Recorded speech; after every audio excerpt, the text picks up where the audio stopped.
Myopathies sont des maladies rares. La myopathie de Duchenne fait partie de celles dont on entend le plus souvent parler. Elle est d'origine génétique et affecte les muscles du corps. C'est la myopathie la plus courante chez les enfants. Chaque année, 150 à 200 nouveau-nés sont diagnostiqués en France et 99% des malades sont des garçons. Cette affection héréditaire est liée à une mutation, une anomalie située sur le chromosome X. C'est une petite portion de ce chromosome X qu'on appelle un gène qui est muté. Normalement, celui-ci détient la recette d'une protéine indispensable pour le bon fonctionnement de nos muscles, la dystrophine. En cas de mutation du gène, celle-ci est défectueuse, voire n'est plus produite. Dans ce cas, les fibres qui constituent les muscles s'abîment à chaque contraction et finissent par se détruire. Tous les muscles peuvent être touchés.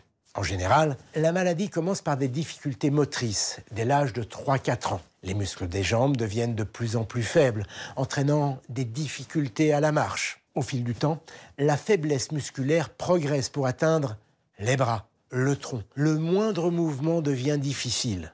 Au bout de plusieurs années, la myopathie peut toucher le diaphragme, un muscle indispensable pour respirer, mais aussi le cœur. Grâce au Téléthon, la recherche ne cesse de progresser, avec la mise au point de nouveaux traitements comme la thérapie génique, qui permettent d'avancer petit à petit vers la guérison.